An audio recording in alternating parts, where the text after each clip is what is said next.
Boruto sat at the table nervously, with his body being restrained by Kushina, Minato standing behind him. What was he supposed to say? What could he do?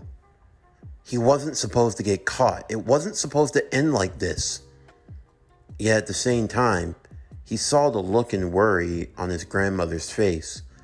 The look of a woman who had a lot of stress and a lot of anxiety. He could tell that deep down she was a kind and caring soul, but at the same time, his very presence gave her worry and cause for concern. Boruto closed his eyes. He could only hope that things would work out for the best. If you will, can I reach into my jacket? Both Minato and Kushina would nod, Kushina releasing the restraint on one of Boruto's arms, allowing him to reach inside of his jacket. Using her sensory skills, she could tell he had no malicious intent, no killing aura. This wasn't a trick. He took out what appeared to be a wallet before unfolding a photo and placing it on the table. This will explain everything. Both Minato and Kushina would look at the photo.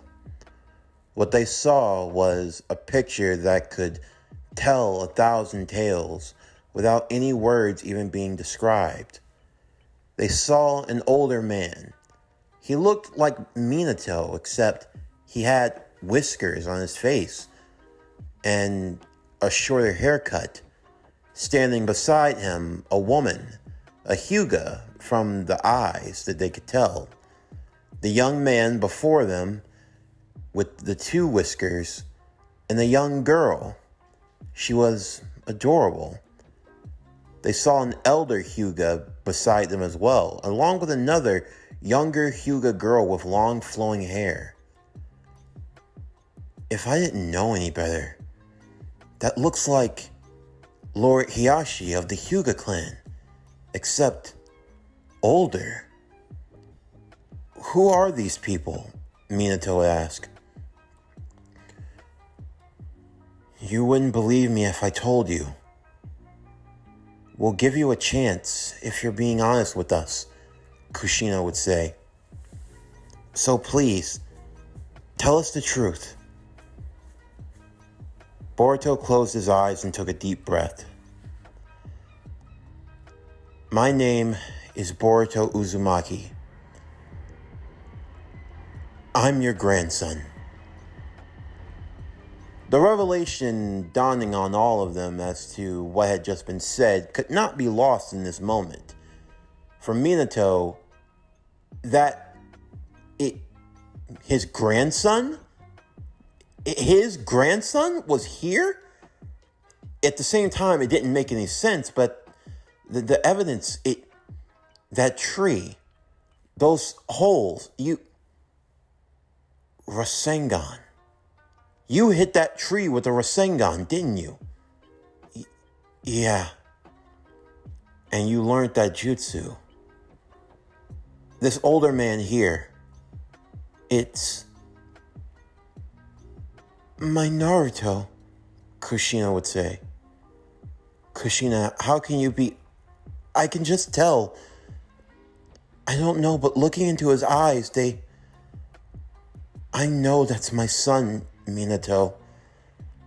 But still, how is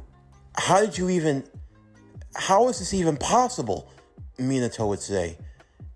He wasn't sure how to feel.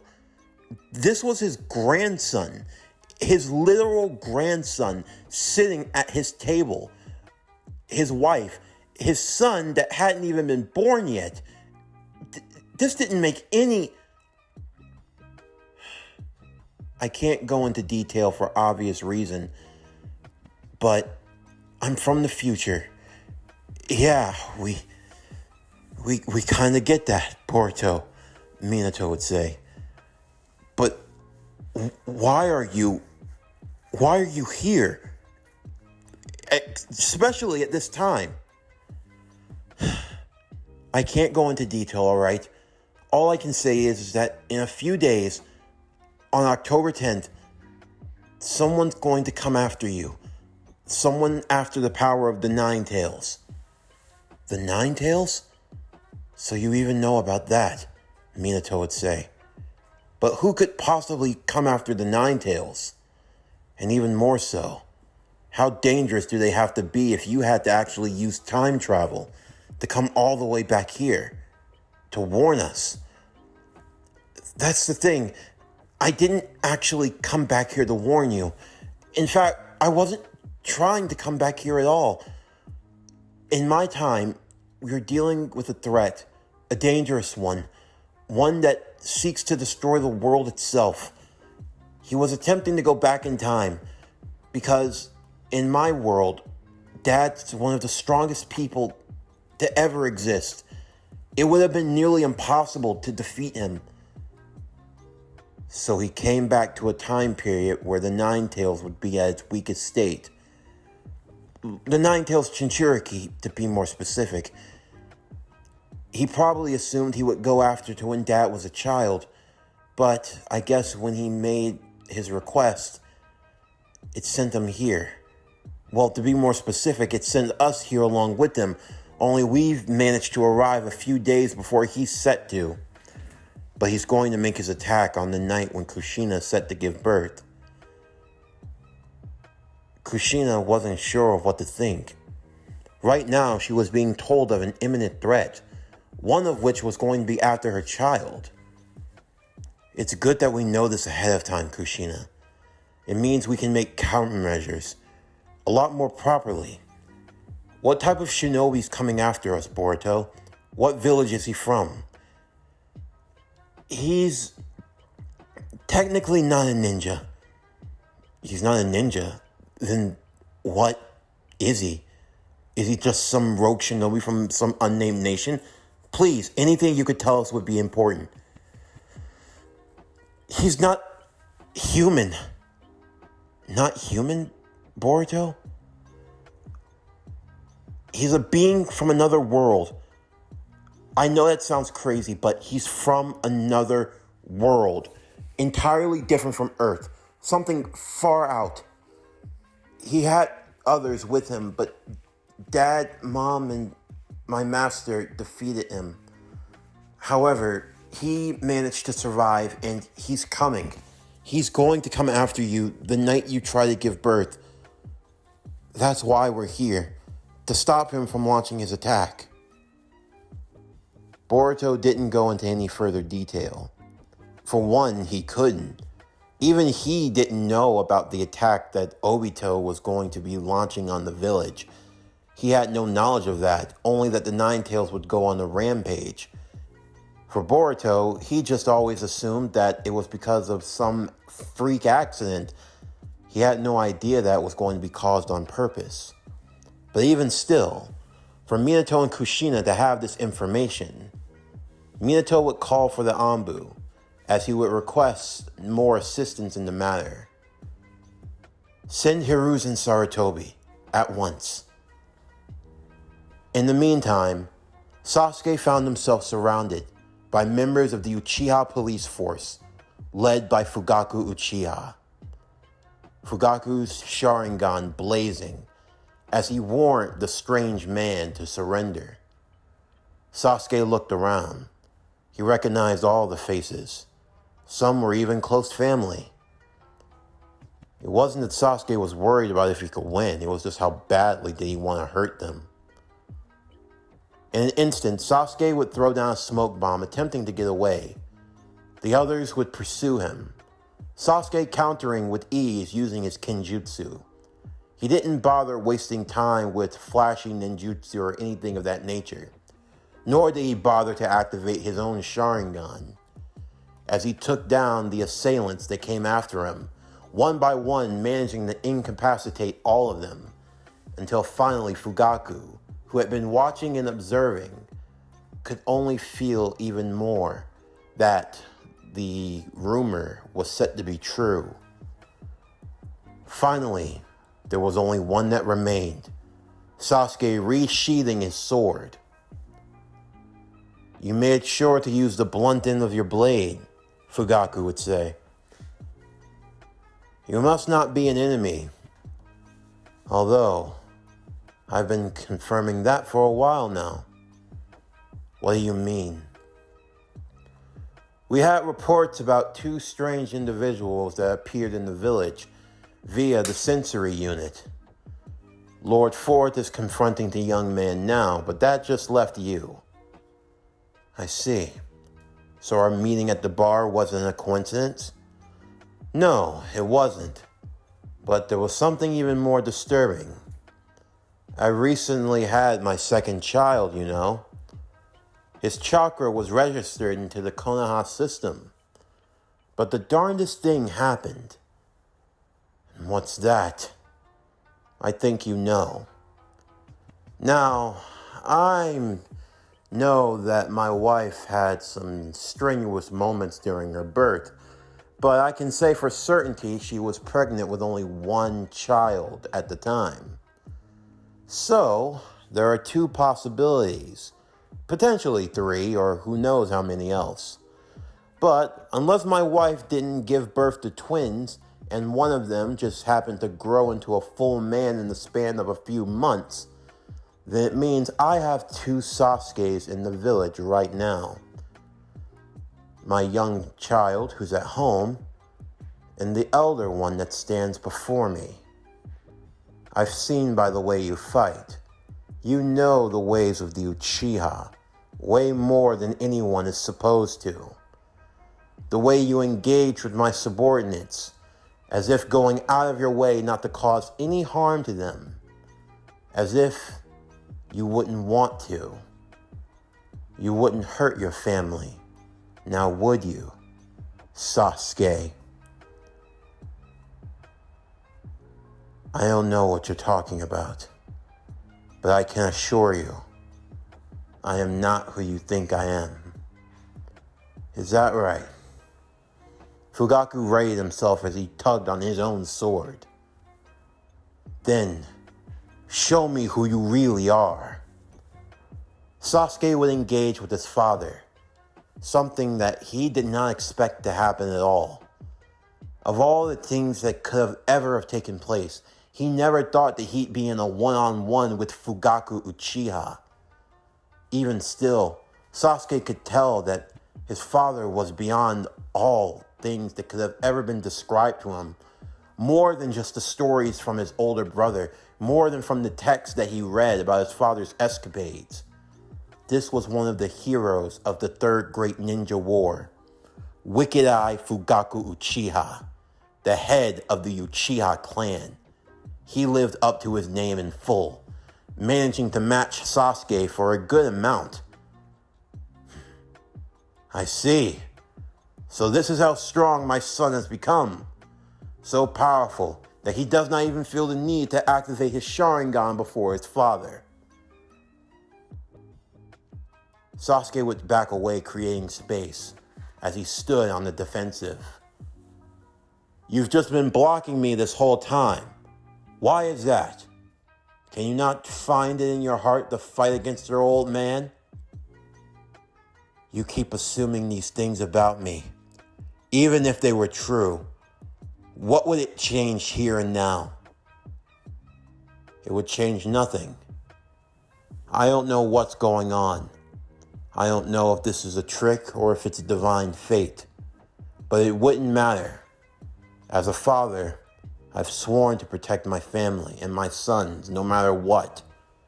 If you are my son, if you are my Sasuke, I believe you. Whatever reason this might be, whatever divine act could be occurring in this moment, I know only that my son stands before me, and I will not turn him away. So tell me, who are you? As Fugaku raced towards him, Sasuke closed his eyes for a brief moment before opening it once again, his right eye exposed, showing in full a matured Sharingan. I am Sasuke. Sasuke Uchiha. Fugaku would smirk, their swords colliding for a final time before he pulled away, sheathing his own. It seems you have grown, Sasuke. A lot sooner than I was expecting.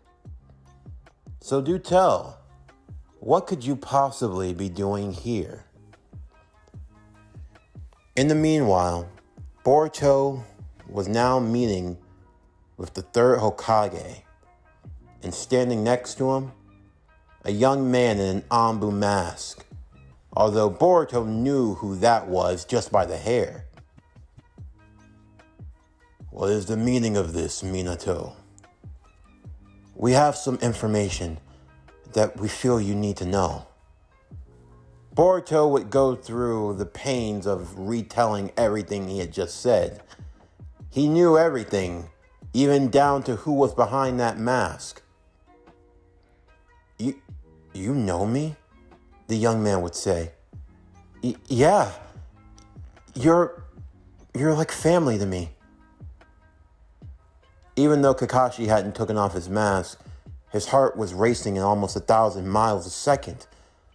This young man was from the future son of his master's son, who was set to be born in just a few days, and even more so, that the young man regarded someone like him as family.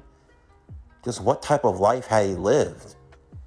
Hiruzen, however, would stop them from progressing any further. While I am grateful that you share those sentiments, young Boruto, you would be wise not to divulge any more information about the future.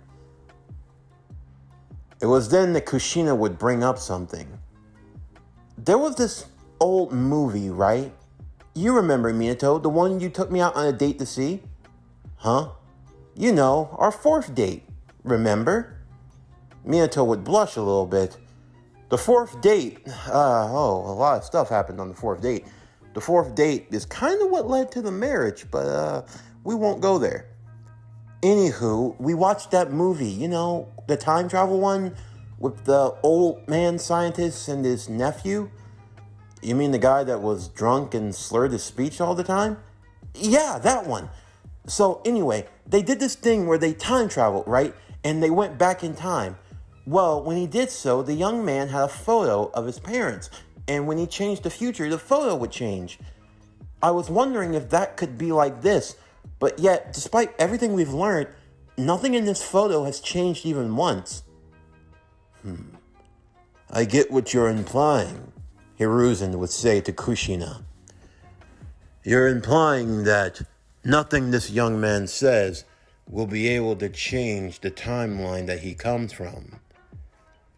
I believe so. At least, given the way things are now. It's just a hunch, but if everything was linear, the way we would expect it to be, then him just telling us what's happened now, it would be more than enough to change this photo from out of existence. Yet it hasn't. So, what are you suggesting? I'm suggesting that right now, we're in the midst of a new timeline. A new timeline? Boruto would say. Yes. I believe that as of right now, you're in an alternate timeline. A timeline where things can happen independently all on their own. Nothing you do here will change the timeline that you've come from. For now, Boruto thought that all made sense. If nothing he did here could change his old timeline, then could he do more good after all? But still, that is risky, Hiruzen would say. Even if our timelines are separate, that still leaves a potential trouble.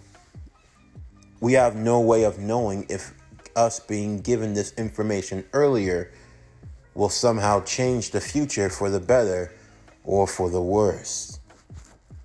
But still, Minato would say, if we have concrete evidence that our timeline isn't going to be affected, we have no such evidence. I think I could get it though. With their permission, Boruto would be escorted by the masked Anbu, Kakashi, going to where he was staying at for his residence. Returning as quickly as he could, he showed them Karasuke, the time-traveling turtle. While it didn't have the power to travel, it could still talk. Safe to say, they had seen many strange things. A talking turtle would be the least of their worries. Karasuke would explain the function. Any time he was used for traveling, he could travel to an alternate timeline by going to the past.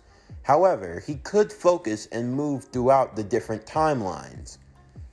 Boruto would then ask if it were at all possible, once he was recharged, could they go back to the timeline they came from? The short answer, yes. He could travel through many timelines, many alternate realities, you might say.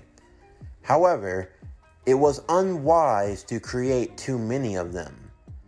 You didn't know how many disasters you could create by doing so. Of course, time traveling alone wasn't enough to create a different outcome.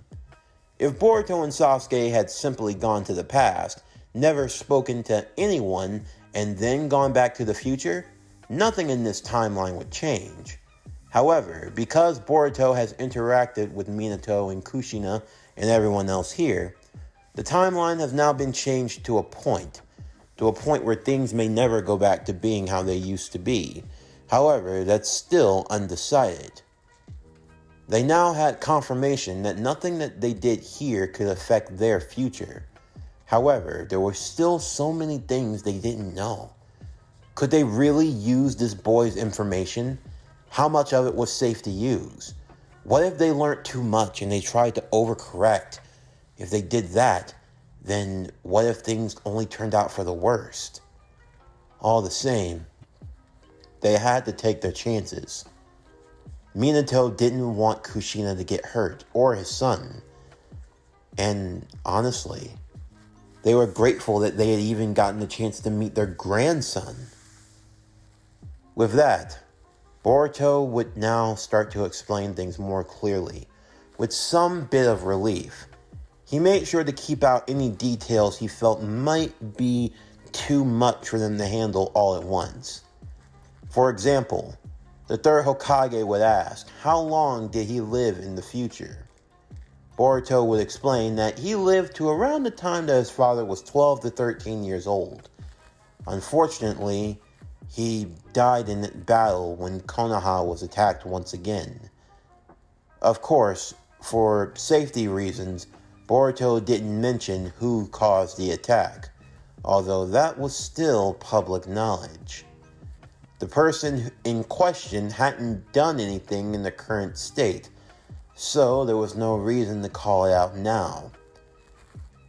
He also stated that during that time, the third Hokage's wife had tragically passed away. She was said to have been one of the casualties during the night of Naruto's birth. This gave the third Hokage even more cause for pause. But then there was Minato and Kushina. Boruto took a deep breath as he told them, Dad becomes the Nine-Tails Jinchuriki on the night of his birth. But you guys don't live past that night. Minato and Kushina held each other's hands as Boruto continued. We never had great detail about exactly what happened that night. In fact, a lot of things happened on Dad's birthday, to be specific. But what we were able to learn is that on October 10th, on that night specifically, based on all the information that they were able to get regarding what they were able to learn, it was safe to say that a lot of things were going to take place very soon. Kushina rubbed her belly, worried for the life within him, the life that they may leave behind. Just hearing about some of the things that happened to Naruto, hearing just some of his story, of how he grew up, of how he lived, it moved her to tears. How could that happen to our son? Kushina, Minato would say, as he held on to his wife tightly. I know we made the right decision, but still, I don't want that for our son. He shouldn't have to grow like that, Minato. And he won't. I promise you.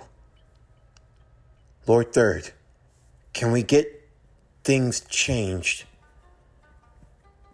The place of birth was already being prepared. Though extra layers of protection can be added, it's thankful that we're able to get this information in time. There are a few more outposts, a bit farther from the village. If we can move her to that location, it should put more distance between the Nine Tails and Konoha. I'm going to make sure that a barrier team will be secured in key positions through the village, as well as making sure that martial law will be declared that night. We want to make sure that the civilians are in as safe of a place as possible. Minato, make sure that you have your flying Raijin kunai placed in key points throughout the village. You never know where you might need to be. As such, everything said in this room tonight must be declared as classified S rank of the highest order. We have something that we didn't have before, a chance to set things right. We must do so by all means. Everyone agreed to this. Boruto now feeling more concerned than ever before. Kushina would go off to get some rest, and Kakashi would watch over her. Boruto sitting on top of the roof, joined by Minato. That was definitely a lot, Boruto. Yeah, I'm sorry. I wasn't trying to. You didn't scare us. If anything, we're grateful to know that we actually have a chance now. Maybe you didn't mean to come back here, but for us at least, we're grateful that you did. Say, just what do you know about the Rasengan? Minato would ask. Well, Dad was able to complete the jutsu, at least from what he's told me and what Master Jiraiya told me. Jiraiya's still alive? Yeah, funny, isn't it? He and Lady Tsunade they finally became a thing? Well, not so much. It's more of they like to spend a lot of time together, you know? I see. So, Master Jiraiya and Lady Tsunade, huh? I'm happy for them. Well, Dad completed the jutsu by adding wind style to it, although it wasn't as easy as you might think. Boruto would tell the stories told to him, how Naruto had to use shadow clones to add a change in chakra nature and change in chakra shape to the Rasengan, how he used shadow clones to do it. That all makes sense now, Minato would think to himself. Why didn't I think to use shadow clones? Minato would facepalm hilariously. Everyone always called him a genius, yet he didn't even think to do something like that. He could have potentially added a change in chakra nature to the Rasengan years ago. I mean, I did it, but by accident. You did it by accident? Minato would say. It was unconscious. I really didn't even mean to. Here, I'll show you. Boruto would then create what was known as the Vanishing Rasengan. Boruto would point out a tree off in the distance before flinging the smaller Rasengan. It disappeared, and for Minato, he wondered what had happened, only for it to reappear and smack into the tree with a good bit of force. It's the lightning chakra. It makes the Rasengan turn invisible. That's why it's called Vanishing Rasengan. I see. Adding a change in chakra nature like lightning, it produces a vanishing effect. However, wind chakra produces more of a slicing effect that cuts down to the cellular level. Now Minato's mind was racing. Now that he was able to see the application of what a vanishing Rasengan could be, now he felt he could better understand it. He was grateful to Boruto for everything he had done. Minato would then be called to the Hokage office, and Boruto would tag along. There, Fugaku would be waiting, along with Sasuke. Lord Fourth? Fugaku, I see you found our other guest. Yes, this is, Sasuke. Sasuke? Wait. Like your son, Sasuke?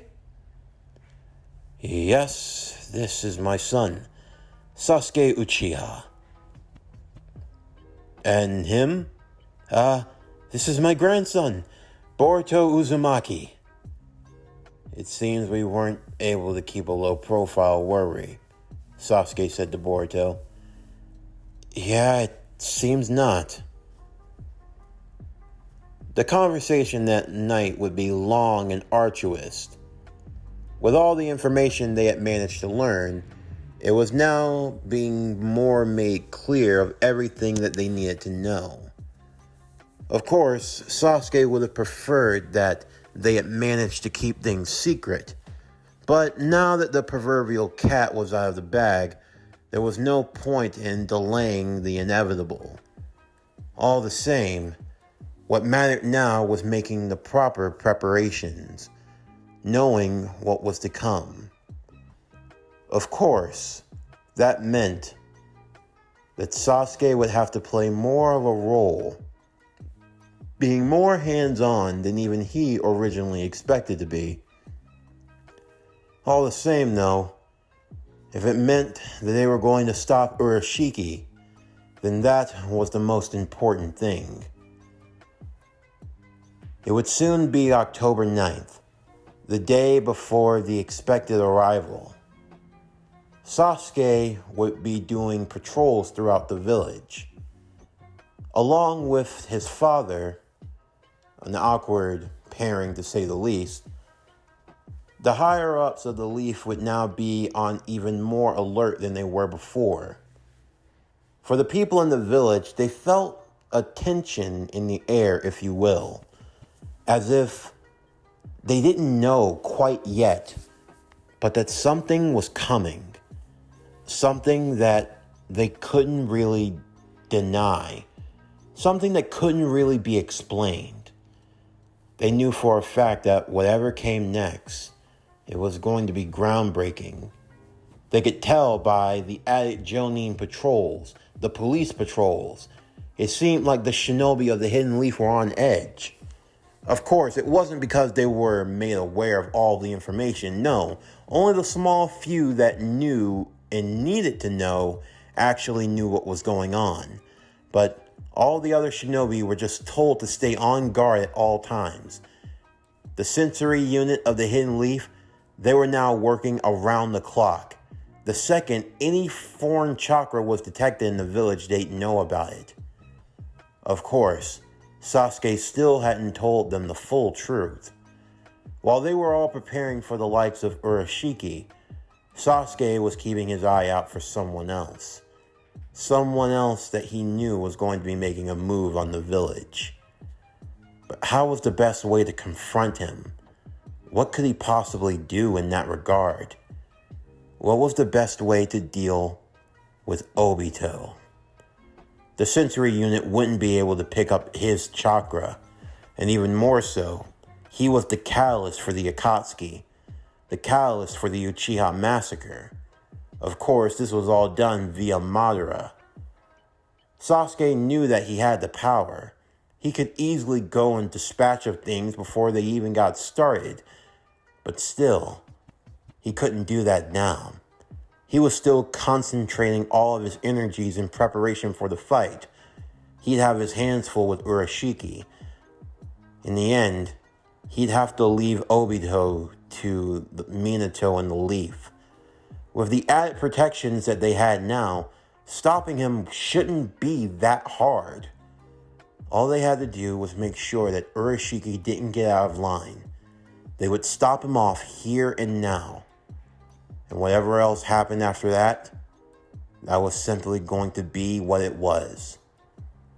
In the meantime, Kushina was packing her bags, all in preparation for the birth. Kakashi and Boruto sat on the outside of the home, Boruto now being tasked with watching over Kushina with Kakashi. The two sat together in silence, neither one really knowing what to say or what to do in that moment. So, I guess I really shouldn't ask how I'm like in the future now, should I? Well, you're really cool. I see. And apparently I trained you? Yeah, I learned a lot from you, actually. Ah. Kakashi would stand up, beckoning for Boruto to do the same. He would get into a fighting stance. Show me what you got. Boruto would get into the stance of the gentle fist. I see. Traits of the Hyuga. Do you have the Byakugan? Unfortunately, no. My sister does, though. I see. Sorry to hear. It's fine. A shinobi works with what he's given, right? Yeah. The two of them would have a brief spar. Boruto was rather impressive, although this was still Anbu Kakashi we're talking about. In terms of hand-to-hand combat, while Boruto was able to hold his own, while he was able to be competent, in the end, Kakashi was still able to secure the victory. As he helped him up, the two would form the unison sign, as they would hear clapping from the window. You both did so well, Kushina would say, especially you, Boruto. Way to hang in there. I'm so proud of you. Thanks. Oh, I'm almost ready. You guys, can you help me out with these bags? Sure thing. The two would immediately rush over to Kushina's side. Boruto was given an Anbu mask by Kakashi. That way your identity can stay hidden. No one will know who you are. You can just blend in with me, alright? Boruto would put on his mask and the two of them would accompany Kushina. The preparations were now coming to fruition. With one more stop, she would soon be led to where she would be set to give birth. In the meanwhile, Minato was a bit on edge, making sure that everything was going to go according to plan. All the guards knew their roles. The barrier team was now on high alert. Everything was put into position. Minato would address the village and declare that martial law was going to be put into effect on the eve of October 10th. Everyone was to be safely secured in their homes by 8 o'clock that night. All businesses were said to be closed down at that time. Any money that they lost due to being shut down would be reimbursed by the village itself. In the seriousness of his message, everyone took to heart what was being said. Of course, it had to be serious if Minato was stressing the importance of it all. But what could be going on? All the same, everyone would do as instructed. When the day of October 10th came along, as Kushina was making her way, she could slowly feel her belly starting to inch towards the pain. Contractions would fall not too long afterwards, and soon the birthing process would begin. Boruto and Kakashi helping with her bags as they made their way through the village. They would stop by as they were passed by Mikoto Uchiha. She was walking along with her other son, Itachi. She was carrying baby Sasuke. They had stopped to get some things for dinner, and they had managed to get to the market just before it closed. Kushina and Mikoto would exchange pleasantries as Boruto got a chance to see the baby version of his master. He was definitely a looker, to say the least. All the same, Kushina would be led by Hiruzen's wife, although she would only be leading them for the first stretch of the journey. All the same, she would be helping with the delivery and the birth, but even still, more guards would be needed at all times. In the meanwhile, Fugaku and Sasuke sat side by side, overlooking the village together. Sasuke hadn't told his father anything about the future. Nothing at all. In fact, they had hardly discussed it. What could he possibly say? For all the horrors of the Uchiha clan? All those things could be erased. If tonight just went the way it needed to, he wouldn't even need to say it. He wouldn't have to utter those disgusting words. They sat in silence. Fugaku finally breaking the tension. So, what are my grandchildren like? There's no need to ask such a question. You're going to see them yourself. I promise. I see. So, Sarada and Sakumo Uchiha. Lovely names. Thank you. I see a lot of pain in your eyes, Sasuke. I could tell just from the moment that I uttered your name. You felt nervous. I'm not sure what happens in the future. I'm not sure what you could have gone through to make you feel that way, especially around me.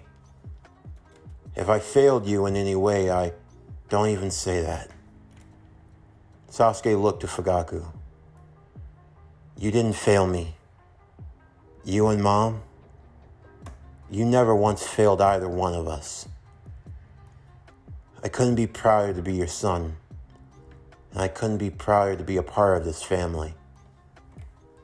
No matter what, I'm going to make sure that everything is all right. I know you will. And no matter what, you aren't alone, Sasuke. You have the Leaf and the Uchiha. We're all standing behind you. With that, the two of them would continue on in their patrol, watching over the village, waiting for what was to happen next. In the meantime, as nightfall would come, Kushina would be in her private room, both Boruto and Kakashi sitting on the outside. Minato would be inside. The preparations had now begun. In just a few short moments, it would begin. Kushina already felt her contractions beginning to start. The birth would soon be to take place. In the meanwhile, almost as if in sync, two forces would begin to make their descent. High above, the one known as Urashiki Otsutsuki. He would sense using his Byakugan before eventually finding the large amass of chakra. Nine Tails. And in the meantime, the hooded figure cloaked in a yellow mask would emerge. However, with him, a goo of black that had now globbed itself on to a white Zetsu, emerging from the tree beside him. It seems the village is on high alert. Are you sure it's the wisest decision to antagonize? I've come too far to stop now. I'm seeing this through till the end. It was just then that Zetsu felt something that only he could feel. But no, this couldn't be right. How is this even possible? as Obito left, leaving Zetsu alone to his own devices. Cold beads of sweat began to fall down his face. The white Zetsu parted himself, looking over to his other half in concern. "What's the matter? Why have you become so shaken with terror?" "Don't you feel it?" "Feel what?" "That chakra, that presence. But no, they weren't supposed to be here for another 100 years. So why? Why the hell is Urashiki Otsutsuki near the village?" No, if Urashiki was here, his master wasn't even present. Her Highness, what could he possibly want if he got his hands on the knot? Wait a second. Black Zetsu would smile. "A change of plans. We're going to the Leaf." "What? Are you serious? With all the guards running around, we'll be spotted." "We'll be fine as long as we travel underground. They won't be able to sense us as long as we remain in the trees. We must hurry. We must fulfill our true ambition, our true purpose." "What? But what about the tailed beast? What about the ghetto statue? We don't have anything at the moment. How can we?" "We have another conduit. I don't know why, but it seems as though fate has now smiled upon us. We have a chance to strike, and we don't have to play the fool to the damned Uchiha any further. Tonight, there would be a revival. They would do away with the Otsutsuki. And soon, she would return. Just wait. Soon you will be reborn into the world." This concludes Naruto Polaris The Fallen Star, the movie Vortex of Fate, What If Hanabi Hyuga Was Born First, Part 2. Now, originally this was going to be a 2-part movie event, but due to time constraints and with how long the script is, I've decided that this is now going to be a 3-part event, and we will do the final part, Part 3, on Monday. But till then, I hope you've enjoyed today's video and everything else that we have to offer here on Power Core Productions and Podcastings that has to come out now and in the future. That's going to do it for the end of today's video. I'm Javon Harrington with Power Core Productions and Podcastings. Signing off, and I'll see you next time.